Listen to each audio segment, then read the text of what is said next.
measures, including a carbon tax, which is the first in Southeast Asia, and which we apply economy-wide with no exemptions. We are working with the United Nations to offer technical assistance to other countries. We will collaborate with partners to improve our understanding of climate change and its impact through research and institutions like the ASEAN Specialized Meteorological Center, which is based in Singapore. We will also contribute to efforts by international organizations such as the International Civil Aviation Organization and the International Maritime Organization to reduce emissions. In this regard, I'd like to commend the UN Secretary General for convening the Climate Action Summit this week. It was both timely and necessary. Most importantly, we have to inculcate in our populations the mindset that each one of us has a responsibility to live sustainably and in harmony with the environment.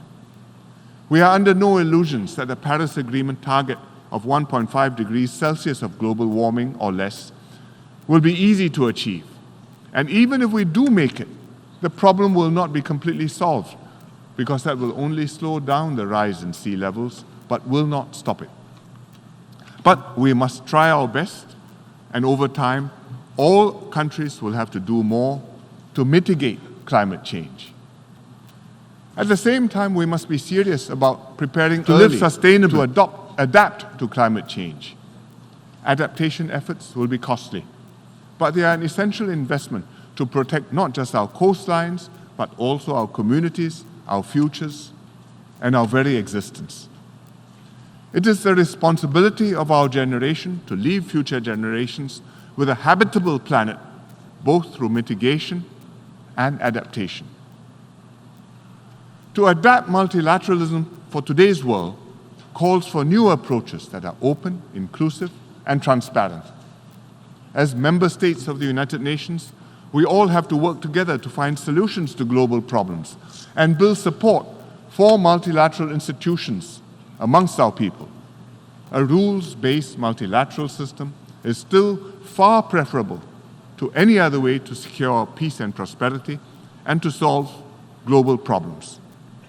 I call on my fellow UN member states to support the multilateral approach, to push harder against the tide and demonstrate leadership in this endeavor.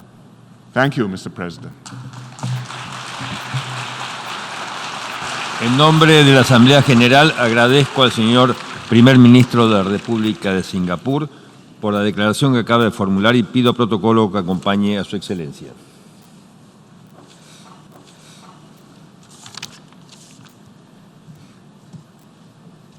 La Asamblea escuchará un discurso de su excelencia Marian Šarec, Primer Ministro de la República de Eslovenia.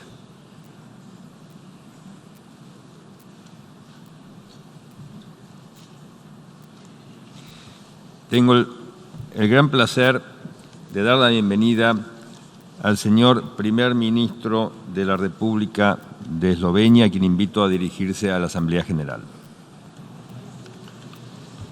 Mr. President, Excellencies, ladies and gentlemen, it is a distinct honor for me to address the United Nations General Assembly as a unique global forum in which all states have equal voice. The purpose of our annual debates each September is to assess the state of the world, identify trends and global challenges, and exchange ideas on possible solutions. Clearly, the world order is in transition and international organizations are trying to follow accordingly. However, in trying to adjust some of the shifting paradigms, it would be a grave mistake to abandon the fundamental principles that have guided us for past 3/4 of a century. These are the sovereign equality of all states, collective security, the progressive development of international law and the fulfillment of obligations in good faith, the peaceful resolution of disputes, friendly cooperation among states, and the respect of human rights and fundamental freedoms. Respecting these fundamental principles under the umbrella of the United Nations prevents us from sliding into a state of global chaos and war. We live in an integrated world, one in which we all have a stake in each other's success. Our commitment to multilateralism derives from our values and a strong conviction that global issues can only be tackled collectively. Nationalism and populism produce catchy formulas with immediate appeal.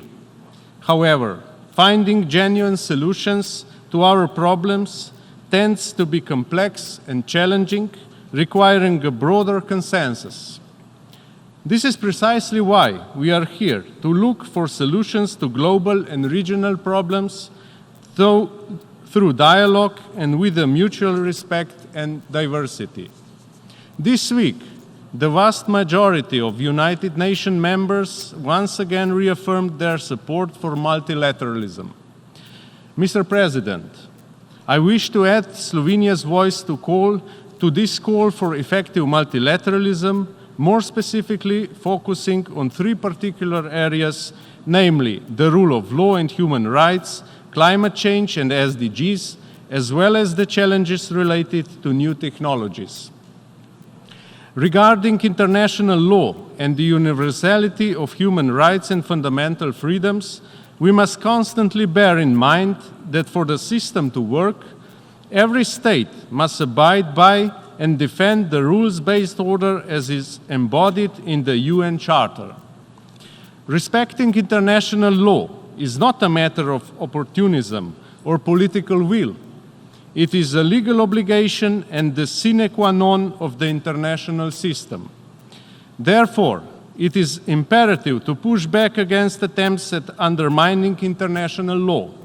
A respect for international commitments and the implementation of international judicial decisions is fundamental. Over the past 7 decades, human rights protection has seen remarkable progress. However, this progress should never be taken for granted. We have to resist all attempts to weaken the existing human rights protection. This is one of the greatest assets we can and must pass down to our children.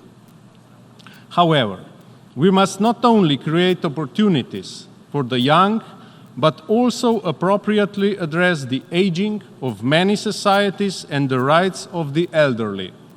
Slovenia will continue to support the idea of a dedicated international legal instrument on the rights of older persons. The shrinking space for human rights activists around the world is alarming. All human rights belong to all people. Any identity-based discrimination and violence is utterly unacceptable. I say this also looking ahead to next year's 25th anniversary of the Beijing Declaration and Platform for Action. The important advances made in gender equality and the empowerment of women must be protected. Sexual and reproductive health and rights are among the cornerstones of gender equality. We must not forget that women's potential is still underutilized in too many countries. Mr. President, gross human rights violations tend to be early indicators of emerging conflicts. Hence, a swift and firm response to large-scale human rights violations is vital to prevent crises from developing into fully fledged conflicts. I therefore call on the United Nations Security Council members to uphold the Code of Conduct regarding mass atrocity situations and to refrain from using the veto in situations of mass atrocities. Slovenia is committed to conflict prevention and to mediation. Prevention reduces human suffering. We have seen it work. When we take early action and stand united, we save lives. My country is determined to contribute to prevention efforts, in particular by supporting the human rights pillar of the United Nations, international criminal justice, and the peaceful resolution of disputes. Specifically, Slovenia will continue to support the stability in and European integration of Western Balkans. While supporting their prospects for EU membership, we actively encourage regional cooperation, support regional reconciliation, and promote youth cooperation. Due to its strong deterrent effect, ensuring justice and accountability for violations of international humanitarian and human rights law is important from an ethical, legal, and practical perspective. As a member of the Secretary General's Circle of Leadership on Prevention of and Response to Sexual Exploitation and Abuse in United Nations operations, I wish to call for a concerted action to end sexual exploitation and abuse across the United Nations system. Prevention and justice for survivors must be our first priority in this context. To assist states in holding perpetrators accountable, Slovenia, together with several other countries, has brought forward an initiative on negotiating a multilateral treaty for mutual legal assistance and extradition for domestic prosecution of the most serious international crimes. We thank all 69 states that have expressed their support for the initiative so far. We sincerely hope to obtain further support in the months leading up to the treaty negotiations, which begin next spring. Mr. President, I would also like to particularly address climate change and sustainable development. The climate crisis is evolving faster than predicted. By crossing several planetary boundaries, we have already taken away some of the resources that belong to future generations. The unprecedented mobilization of youth on a global scale that demands immediate action, followed by the Secretary General's initiative to convene the Climate Action Summit, has finally generated a sense of urgency. The COP25, held later this year in Chile, will be of critical relevance to humanity of our planet. We owe it to our children to not sidetrack from the Paris Agreement. We need to recognize the right to a healthy living environment. Climate change is a case in point for the need for effective multilateralism. The depletion of natural resources, in particular water, perpetuates the inequalities and risk of conflicts. It also forces us to rethink our current economic models and make them sustainable. The circular economic model, where resources are reduced, reused, and recycled, is inextricably linked to the implementation of the Paris Agreement and the 2030 Agenda for Sustainable Development. For Slovenia, the transition to a sustainable and green economy is a strategic priority.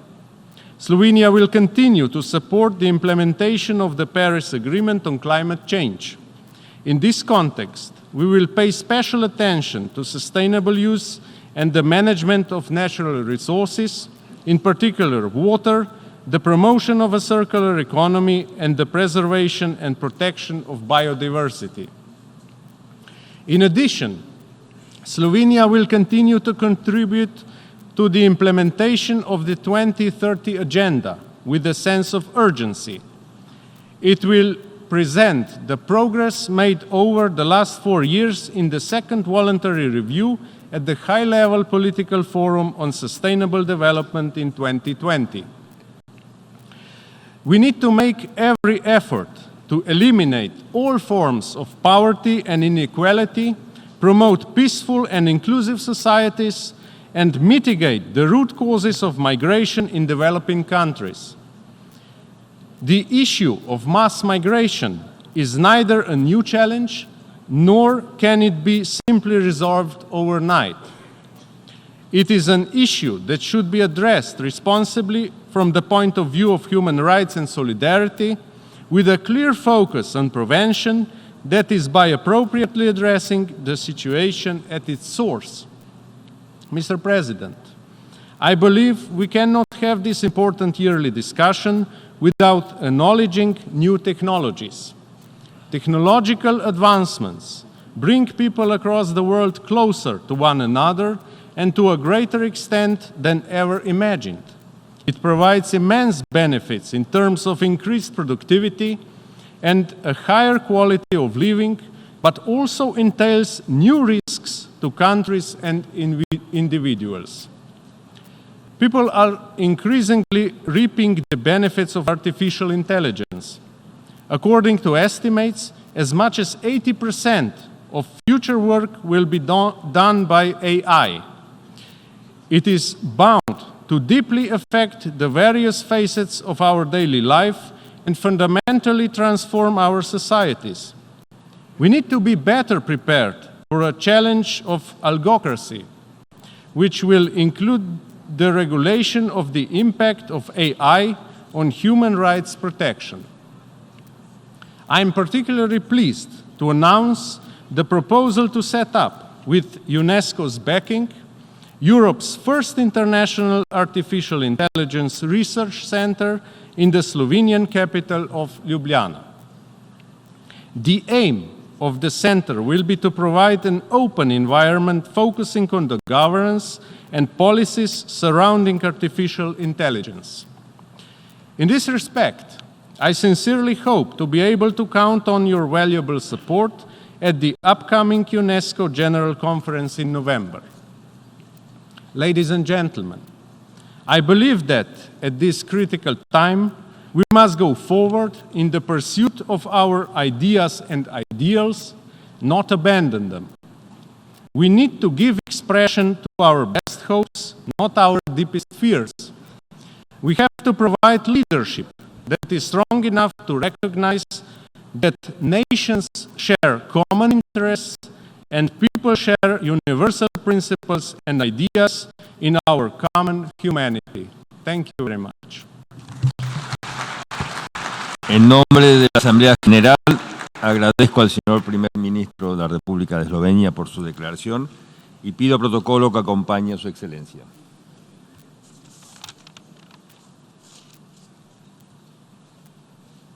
La Asamblea escuchará un discurso del Primer Ministro de la República Islámica de Pakistán, Su Excelencia Imran Khan.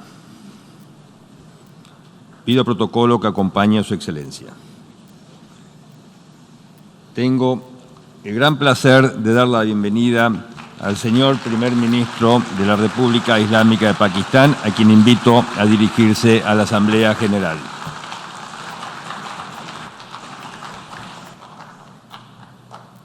Bismillah ar-Rahman ar-Rahim. Iyyaka na'budu wa iyyaka nasta'in. Mr. President,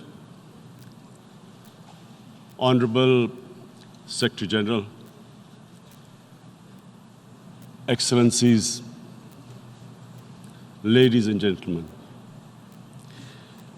I feel honored today to represent my country at this forum of world leaders, where we have a chance to discuss problems that the world is facing.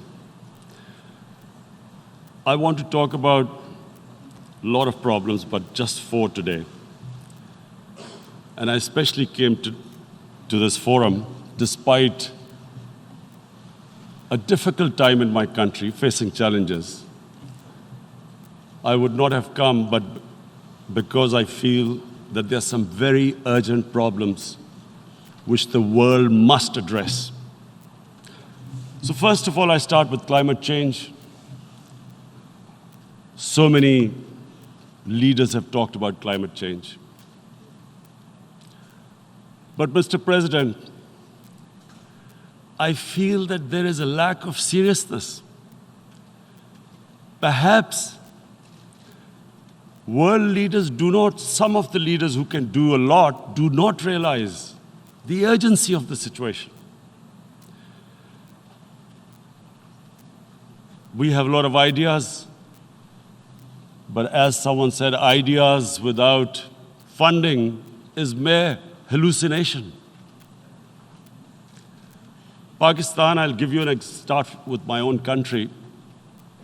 Our country is amongst the top 10 nations in the world which are most affected by climate change. We depend upon our rivers. We are mainly an agricultural country. And 80% of the water in our rivers comes from our glaciers. The glaciers, not just on the Pakistani side, even India. The river, the 80% of the water in Ganges and the Indian rivers also comes from the glaciers, from the Himalayan glaciers, Karakoram, Hindu Kush. And these glaciers are melting at quite a rapid pace. We detected already 5,000 glacial lakes in our mountains. And if this keeps going, if nothing is done, we are scared that humans are facing a huge catastrophe. In my country, when my party came to power in the province of KP, we planted 1 billion trees in 5 years. Now we've set ourselves a target of 10 billion trees in Pakistan. Idea being to counter the effects of global warming. But one country cannot do anything. This has to be a combined effort of the world. My optimism comes from the fact that humans, the Almighty has endowed humans with great powers. We can do anything, provided our survival instinct is stirred up. And this is really what I hope that the United Nations will take a lead in this. There must be more emphasis. Richer countries must be pushed. Countries that are responsible for, mainly are responsible for greenhouse gas emissions. They must be pushed because our country contributes minuscule amount to greenhouse gases. So I feel that the United Nations must take leadership in this. My second issue for me right now is even more critical. Mr. President, every year, billions of dollars leave the poorer countries and go towards rich countries. Billions of dollars siphoned off by the ruling elites of the developing world. And they find their way into Western bank accounts, offshore accounts, tax havens, expensive properties hidden behind companies bought in Western capitals. Mr. President, this is devastating the developing world. This is causing more poverty, debts. It's impoverishing the developing world. The difference between rich and poor countries is growing because of this. Money laundering, which happens because money leaves the poorer countries into rich countries, is not treated the same as, for instance, money from drugs or terror financing. The seriousness which terror financing and money from drugs, the way it is treated, it's not the same. The way the poor countries are being plundered by their elites. It's not happening. In my country, when I took charge of our government a year back, in the 10 years preceding that, our total debt went up 4 times. The debt we had accumulated in 60 years, just in 10 years, it went up 4 times. As a result, the total revenue we collected in 1 year, half of it went into debt servicing. How are we going to spend money on our human beings, 220 million people, when half the money is going into debt servicing? Because our country was plundered by the elites, the ruling elite. And easily they could get the money out. And when, Mr. President, we located properties in Western capitals bought by this money through corruption and money laundering, located the properties of these corrupt leaders, we find it so difficult to retrieve it. That money, if we retrieved that money, we could spend on our human beings. But they are such, it's so difficult. The laws protecting these criminals. We do not have the sort of money to have expensive lawyers and spend millions and millions of dollars. We need help from the rich countries. And Mr. President, it's critical. The rich countries must show political will. They cannot allow this to happen. How can the poor countries spend money on human development, which the United Nations asks, SDG? How are we going to do it when this money can easily leave our countries? So, unless the rich countries intend to build walls to stop economic refugees coming as we see right now, they must take action. They must take action now. It must be a deterrent. Corrupt ruling elites should not be able to take money out easily and park it into foreign bank accounts and into these properties abroad. And I never understand why. Why do we have these tax havens? Why is this allowed? Why shouldn't rich people pay taxes? Why is it legal to have these tax havens where you have these secret accounts? Because, the world is changing. The population of the world is growing. Sooner or later, you're going to have a crisis. If the poor get poorer and the rich get richer, there is going to be a crisis sooner or later. So this is my second point. I hope that the United Nations takes a lead in this. It involves the IMF, the World Bank, Asian Development Bank. They must find a way of stopping this plunder of the developing world. My third point is Islamophobia. There are 1.3 billion Muslims in this world. There are millions of Muslims living in other countries, European countries, in the US, as minorities. Islamophobia, since 9/11, has grown at a pace where it is alarming. Human communities live together. There should be understanding amongst them. But Islamophobia is creating a division. Muslim women wearing hijab, it's become an issue. It's become an issue in some countries. Hijab is some sort of a weapon. A woman can take off her clothes in countries, but she can't put on more clothes. How is this happening? Because of Islamophobia. And how did this Islamophobia start? After 9/11. And why did it start?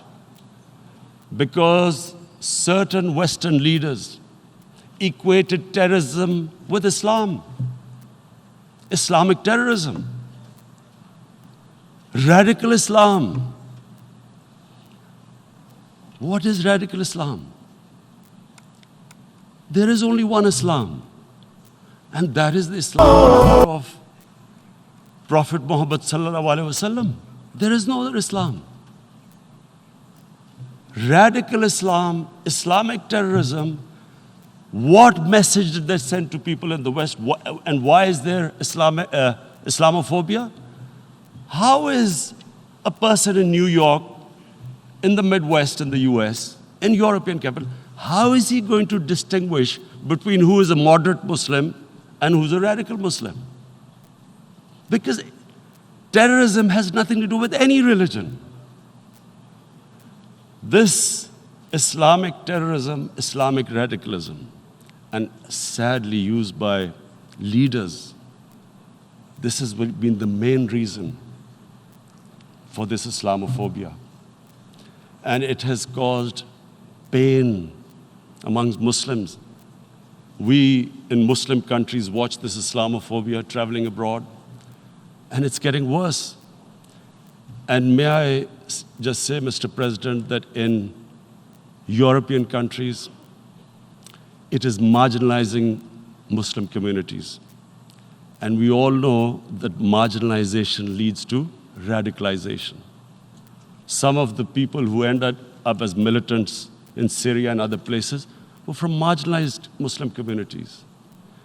And my point here is that we must address this issue.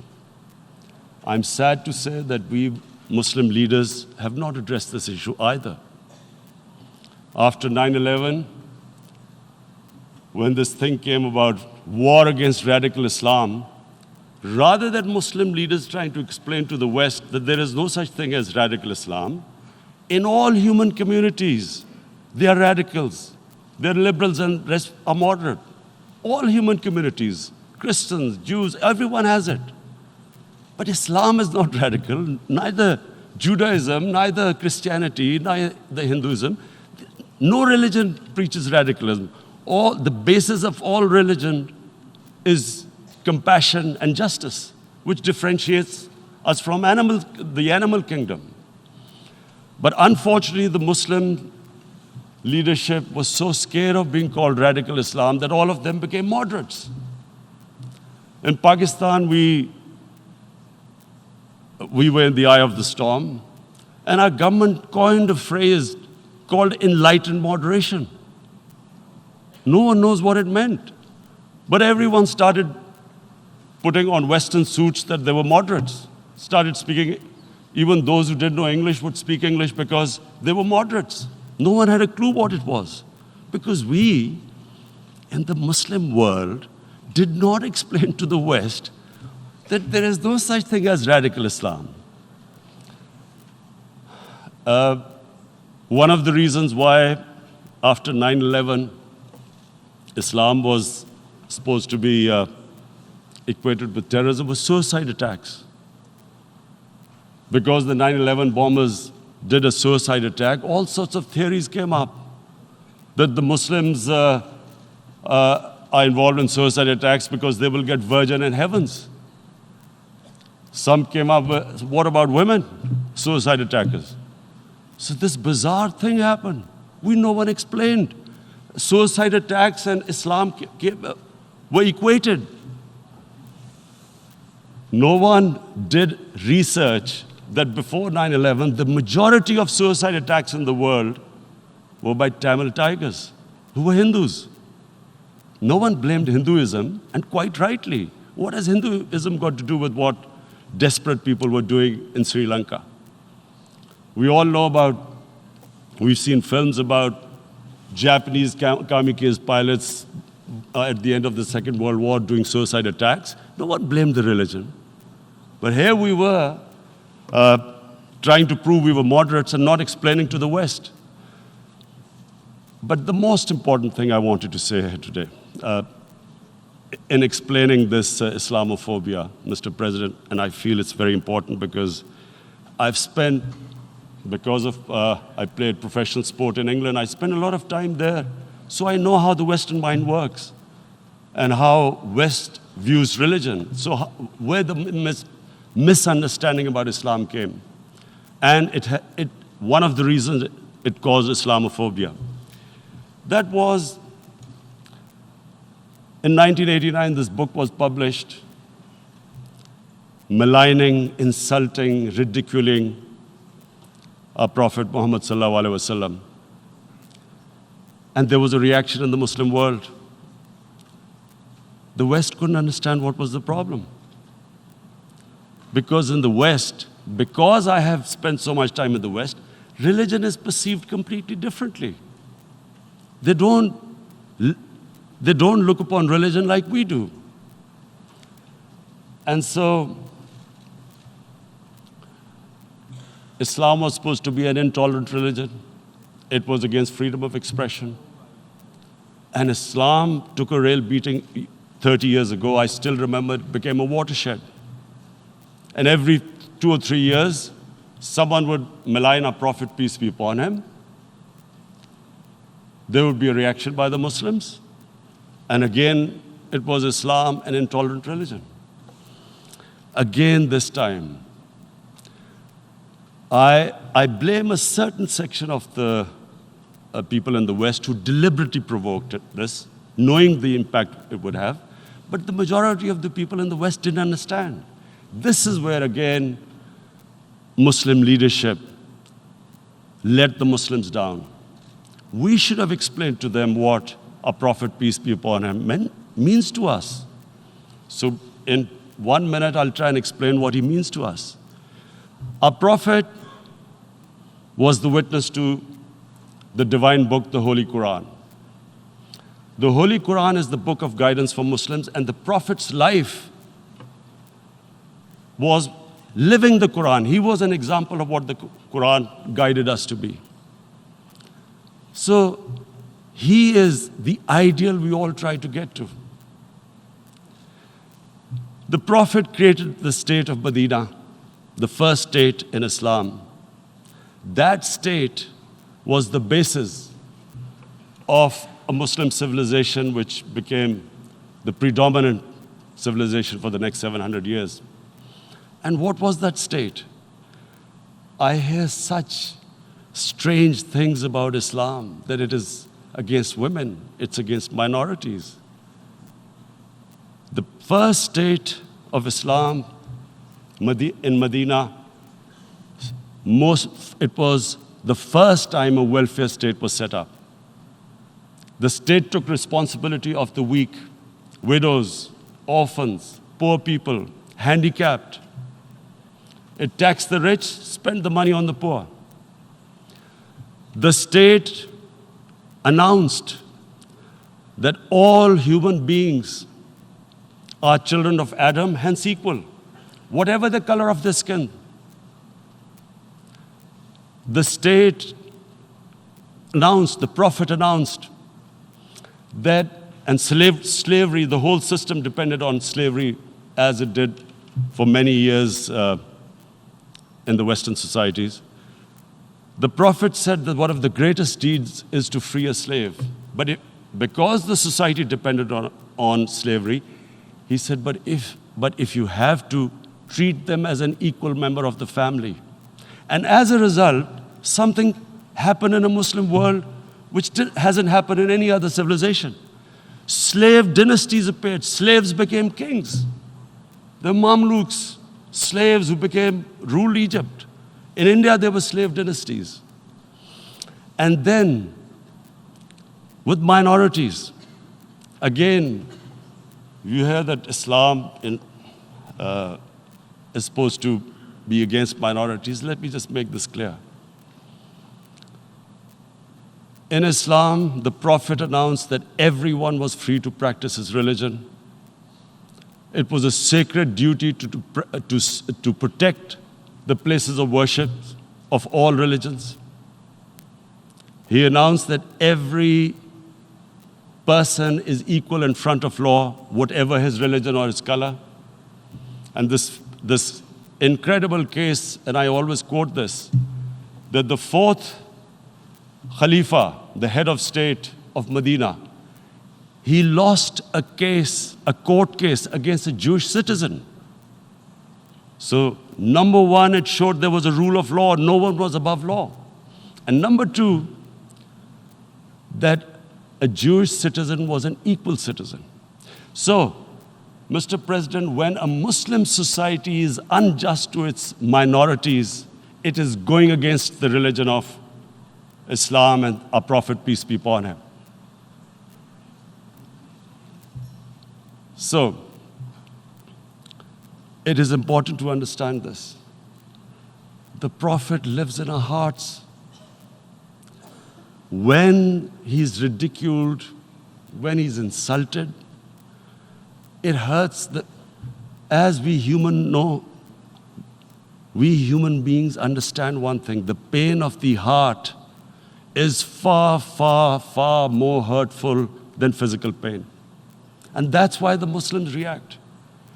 And I always thought that if I ever had the stage, I would try and explain this to the world community, especially to the Western community, because having lived in the Western community, people didn't understand this. When I first went as a teenager to England, there was a comedy film on Jesus Christ. It's unthinkable in Muslim societies. So we need to explain that, look, in a human community, we must be sensitive to what causes pain to other human beings. We have, in the Western society, and quite rightly, the Holocaust is treated with sensitivity because it gives the Jewish community pain. That's all we ask. That do not use freedom of speech to cause us pain by insulting our holy prophet. That's all we want.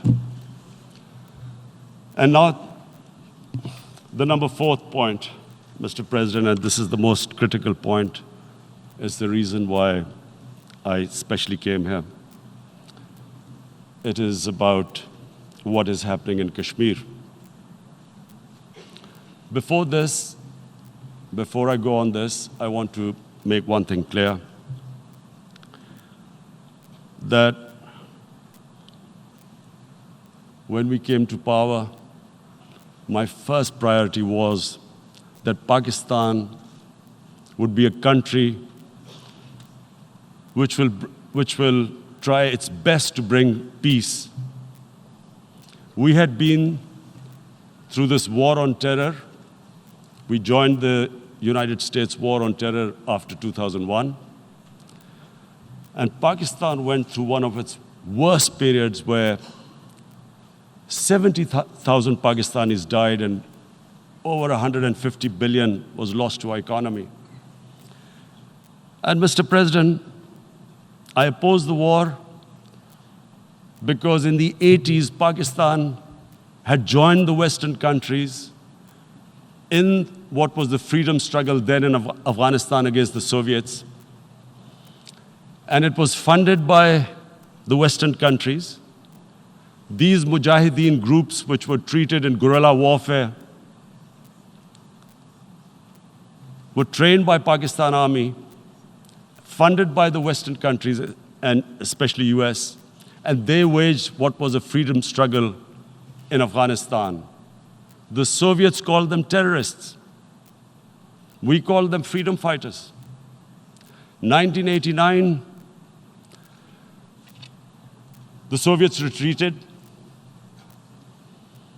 The Americans packed up and left. Pakistan was left with these groups. Come 9/11, Pakistan joined the United States in this war on terror. And now our government was supposed to, the reason why I opposed joining this war, because here we had indoctrinated them in jihad, meaning freedom struggle against foreign occupation. Now, because we had joined the US, and the US had occupied Afghanistan, now we were supposed to tell them that, no, this is not freedom struggle and jihad, it's terrorism. So that's why I tried to tell then government that, stay neutral because you will have leverage over them. You will be able to control them. But if you join them, you become collaborators and they will attack you, which is what happened. They turned against us. We went through a nightmare. 70,000 people killed in a war we had nothing to do with. No Pakistani was involved in 9/11. Taliban were in Afghanistan. Al-Qaeda was in Afghanistan. What had we to do with it? 70,000 Pakistanis died. So when we came to power, we decided that we would dismantle what was left of these groups. And this decision was taken not just by us, but by all the political parties in Pakistan. Unfortunately, they didn't implement it. So we came to power, we decided to implement it, and we dismantled whatever was left of the groups. And I know that India keeps accusing us that there are these groups there. I would like the United Nations to send observers, see for themselves what we've done. No Pakistani government would have dared to do this because it would have created strife. But we decided that there would be no militant organizations in Pakistan. So I need to give you this background and to what I'm going to say later on. And secondly, we started mending fences. I invited the Afghan president. We developed a relationship with Afghanistan. We had problems with Iran. We mended fences there. And then India.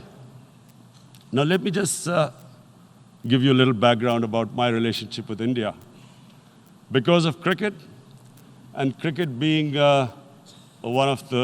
it's a passion in the subcontinent, I had great following in India. I have friends in India, and I loved going to India. So immediately, when my party came to power, the first thing we did was to immediately reach out to India. And I spoke to President Modi, and I said, look, we have similar problems. Climate change, poverty, let's get together. Let's resolve our differences through trade. Let's build a relationship on trust. Prime Minister Modi told me that, there were terrorist attacks from Pakistan. I said, we have problems with you. There are terrorist attacks which we know are instigated by India in Balochistan.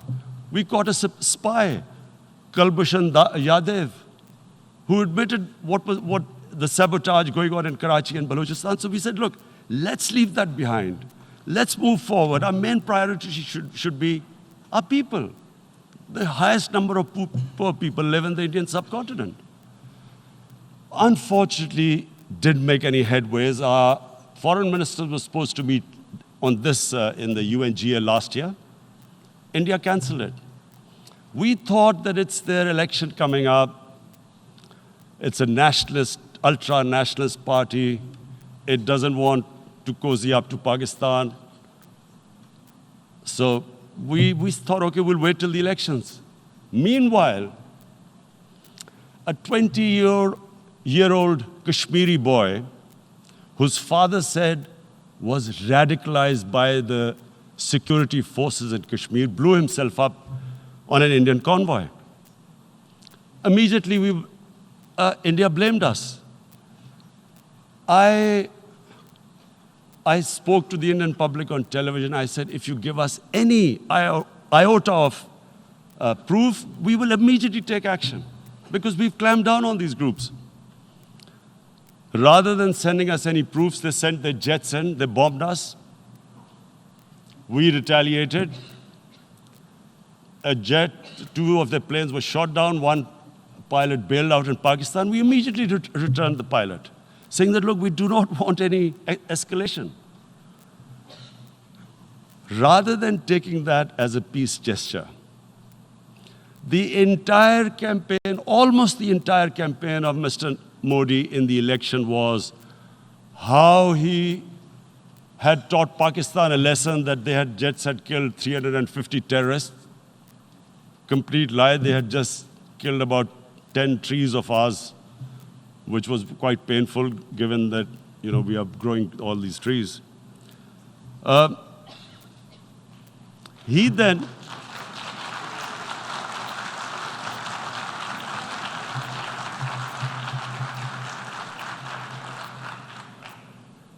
the election campaign, Mr. Modi used words like, this is just a trailer. The movie is about to start. I went into Pakistan and taught them a lesson. This was the election campaign. Okay, so we thought, us politicians make all these statements to win elections. So, okay, after elections, we'll get back to our normal relationship.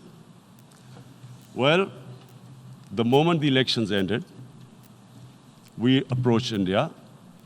No response, but then we discovered they were trying to push us in the FATF blacklist to bankrupt us. That's when we realized there was an agenda. And that agenda became obvious on the 5th August when India went against 11 United Nations Security Council resolutions which say that Kashmir is a disputed territory and the people of Kashmir have the right of self-determination. They went against that.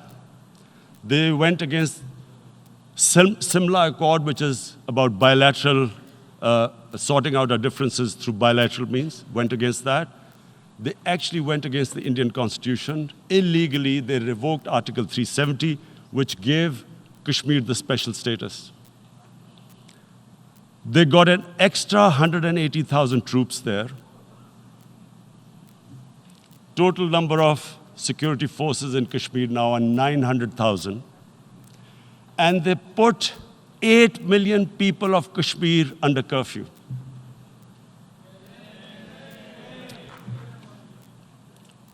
Mr. President, now I just briefly want to make the people understand how can anyone do something like this? And for that, I have to explain to you what is RSS. RSS, Mr. Narendra Modi is a life member of RSS. RSS was an organization that was inspired by Adolf Hitler and Mussolini, came about in 1925. They believed in racial purity, racial superiority. They also believed they were an Aryan race like the Nazi believed they were an Aryan race. All that I'm saying can be verified. This is the time of information revolution. You can Google all this, what I'm saying. But it is very important for me to explain this to you so you know what is happening in India. This RSS believed in the ethnic cleansing of Muslims from India. At one point, there was racial superiority of the Hindu race. Secondly, it was hatred for the Muslims and for the Christians because they believed that this golden age of Hindu civilization was stopped because of Muslim rule centuries back and then the British rule of India. So it was racial superiority and hatred for Muslims and Christians. This is openly stated. You look at the founding fathers of RSS, Golwalkar and Savarkar. Just Google them and you'll find out. And this ideology of hate is what murdered the great Mahatma Gandhi in 1948. It was this ideology of hate that made Narendra Modi in 2002 do a pogrom against Muslims in Gujarat when he was the chief minister. He allowed 3 days for these RSS goons who were inspired by the Hitler brown shirts. They actually wear brown shirts. This RSS, the Congress Home Minister gave a statement that in RSS camps, terrorists are being trained. And these terrorists butchered 2,000 Muslims and 150,000 Muslims were made homeless. Narendra Modi could not travel to the US because of that. And I need to make you understand this background before I explain to you that what sort of a mindset would lay siege to 8 million people with 900,000 troops. Women, children, sick people, locked in as animals. In fact, of what I know of England, if 8 million animals were locked in, the RSPCA would have made a lot of noise about it. These are human beings.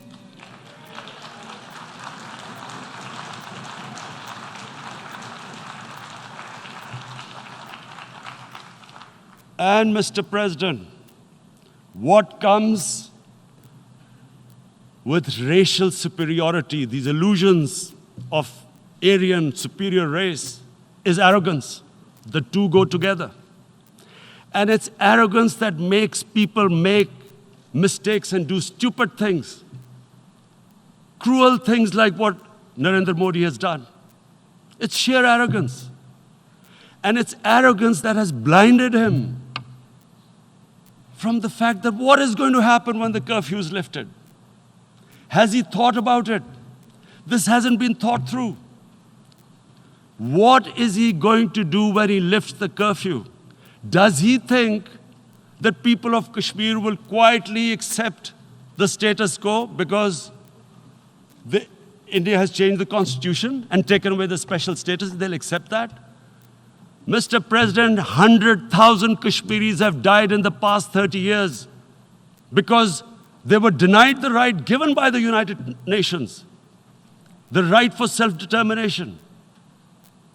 100,000 have died and 11,000 women have been raped. There are two United Nations human rights reports on this. The world hasn't done anything because India is a huge market, 1.2 billion people. Sadly, the material prevails over the human. But this has serious consequences. Again, I repeat, that's why I'm here. Look, what is going to happen when the curfew is lifted will be a bloodbath. The people will come out. There are 900,000 troops there. They haven't come to, as Narendra Modi says, he's done this for prosperity of Kashmir. This is supposed to be for the development. These 900,000 troops, what are they going to do when they come out? There'll be a bloodbath. Has he thought it through what happens then? Mr. President, has anyone thought that what happens when there is a bloodbath? What do you think the impact will have on people of Kashmir? What do you think they will think? The way they have been boxed in their houses, treated like worse than animals, no rights. Thousands of all the political leadership has been arrested, taken out of Kashmir. Even those Kashmiri leaders who were pro-India have been taken out. 13,000 boys have been picked up and taken to God knows which destinations. So what do they think? What will the people of Kashmir do when they lift the curfew? They will be out in the streets. And what will these soldiers do? They will shoot them. They've already used pellet guns, blinded young boys. In the last 6 years, the 5 years, the oppression that has gone on in Kashmir. And so, Kashmiris will be further radicalized. Mr. President, there will be another Pulwama. And guess what? India will blame us. They're already blaming us. They're saying all this is happening because of Pakistan. One of their defense ministers said, there are 500 terrorists lined up on the border to go in. Why would Pakistan send 500 terrorists when there are 900,000 troops? What impact are they going to make? What will they do? And don't we know that the moment there is some terrorist attack, all that will happen is there'll be further cruelty and oppression of the people of Kashmir. We will just give the 900,000 troops to further crush the people of Kashmir. And then we'll give the Indian government an excuse that, look, Pakistan is a terrorist state, and this mantra that has gone on, Islamic terrorism. The moment you use this catchword, Islamic terrorism, the whole world turns away. No one talks about human rights. You can do whatever you want, which is what has happened in Kashmir, because they keep using this word, Islamic terrorism. And this is what they're doing right now. What do we benefit from further increasing the cruelty on the people of Kashmir? And why would we want this? But there is no other narrative left for India. As when they lift the curfew, whatever happens, Pakistan will be blamed, and there is always a danger of another Pulwama. They might come and bomb us again, and then another cycle might start. And what does Narendra Modi think? That 180 million Muslims of India are thinking right now. Aren't they watching these Kashmiris stuck inside for 55 days they've been stuck in? Aren't they watching? What do you think? Don't you think that the Muslims will be radicalized in India? And I'm talking about 180 million people. And when they get radicalized, there will be some incident in India somewhere down the line. Again, we will be blamed. And I'm warning you right now, again, we will be blamed. And Mr. President, what about 1.3 billion Muslims who are watching this? And they know that it is only happening in Kashmir because they're Kashmiri Muslims. This is not happening to Kashmiri Hindus. They know that this is happening because of their religion. So what do you think they will be thinking?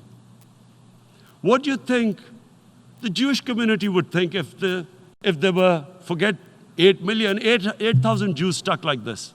What do you think Europeans would think? What do we think? I mean, any human community, if their members are stuck like that, what do you think they will think? Are we a children of a lesser God? Is it not going to cause us pain? And then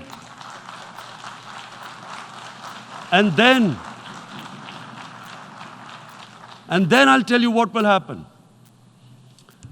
People will, in the 1.3 billion Muslims, someone will pick up arms. I know we've been brought up with films, Western films. This good, decent guy doesn't get justice. He decides to pick up a gun and start seeking justice. There was a film made in New York, famous film called Death Wish. This guy gets mugged by and his family, his wife gets killed or something. He can't get justice. He picks up a gun and he goes around shooting muggers. And the whole cinema cheers him on. So what do you think the Muslims are thinking right now?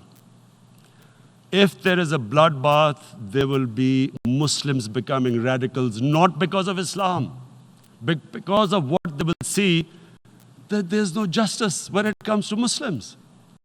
There were Rohingya Muslims, Myanmar, who are, God knows, almost 1 million people out, ethnic cleansing. What was the response of the world community? So what do you think will be the response of 1.3 billion Muslims? I picture myself. I'm in Kashmir. I've been locked up for 55 days.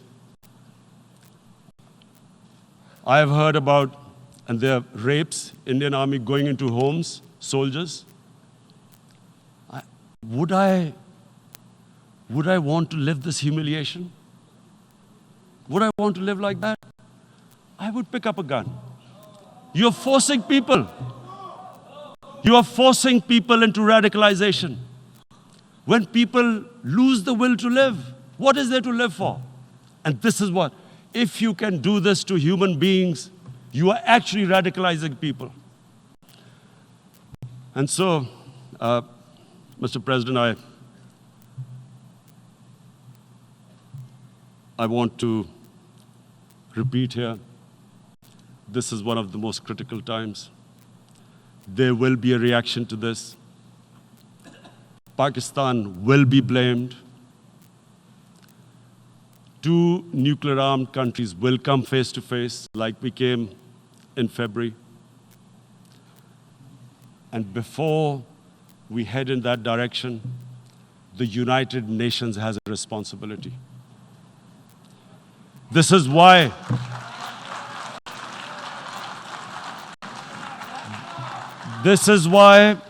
the United Nations came into being in 1945.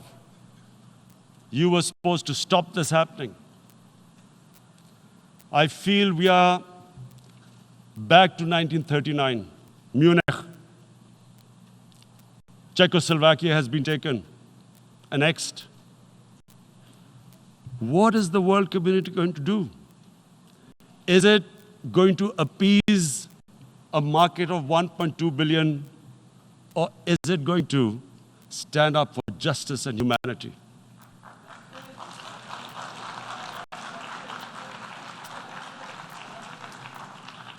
If this goes wrong, you hope for the best, but be prepared for the worst.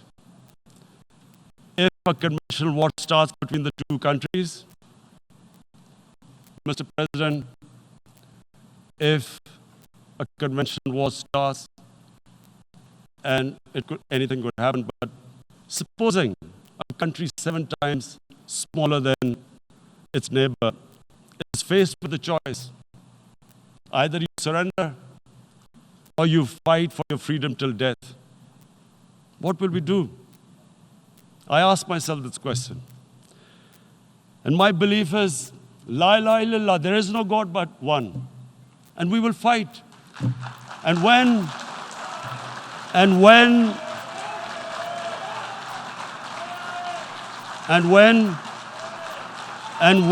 a nuclear armed country fights to the end, it will have consequences far beyond the borders.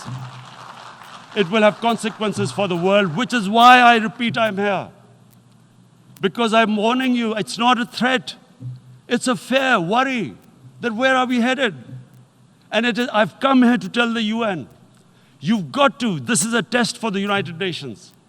You are the one who guaranteed the people of Kashmir the right of self-determination. They are suffering because of that. And this is the time. This is the time not to appease like in 1939 appeasement took place. This is the time to take action. And number one action must be that India must lift this inhuman curfew, which has lasted for 55 days. It must free all political prisoners, and especially those 13,000 boys that have been picked up. Parents don't know where they've disappeared. And then the world community must give the people of Kashmir the right of self-determination. Thank you. En nombre de la Asamblea General agradezco al señor Primer Ministro de la República Islámica de Pakistán la declaración que acaba de formular y pido a protocolo que acompañe a su excelencia. La Asamblea escuchará un discurso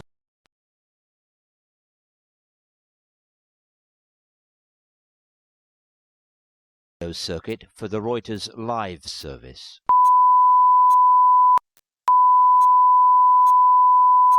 This is the primary audio circuit for the Reuters live service.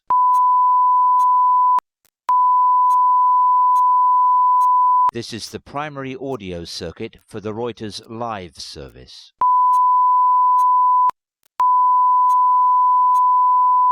This is the primary audio circuit for the Reuters live service. Is radical Islam. This is the primary audio circuit for the Reuters live service.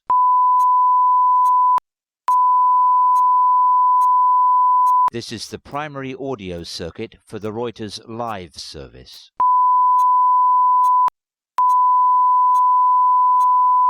This is the primary audio circuit for the Reuters live service.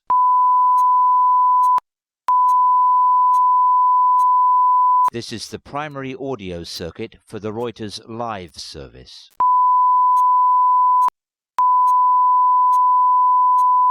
This is the primary audio circuit for the Reuters live service.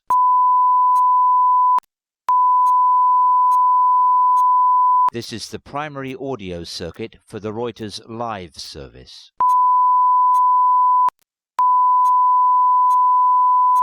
This is the primary audio circuit for the Reuters live service.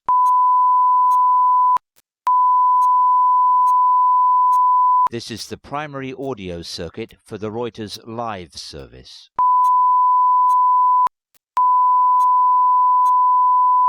This is the primary audio circuit for the Reuters live service.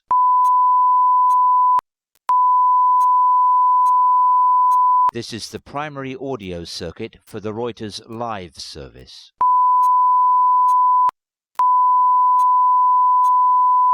This is the primary audio circuit for the Reuters live service.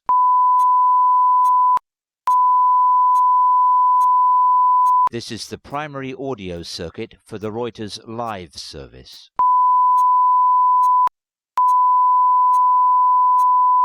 This is the primary audio circuit for the Reuters live service.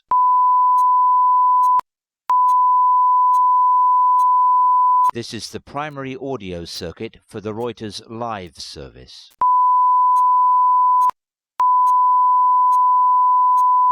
This is the primary audio circuit for the Reuters live service.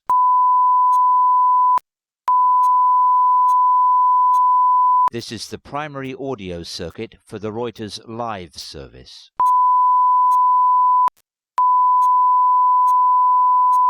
This is the primary audio circuit for the Reuters live service.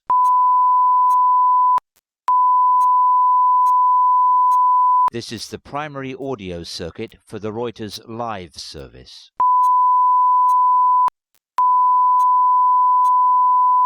This is the primary audio circuit for the Reuters live service.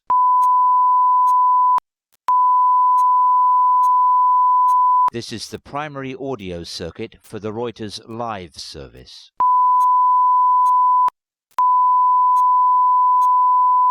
This is the primary audio circuit for the Reuters live service.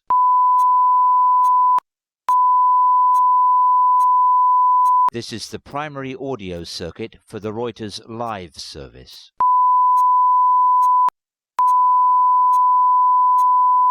This is the primary audio circuit for the Reuters live service.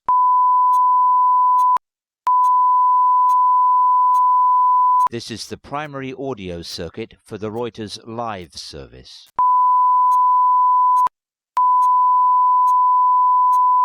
This is the primary audio circuit for the Reuters live service.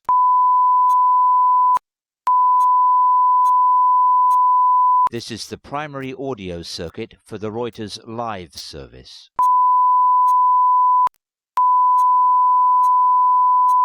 This is the primary audio circuit for the Reuters live service.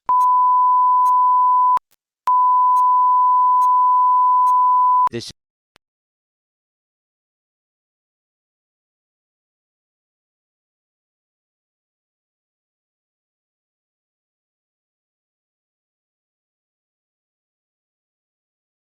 Why do you think grown men in powerful positions are so afraid of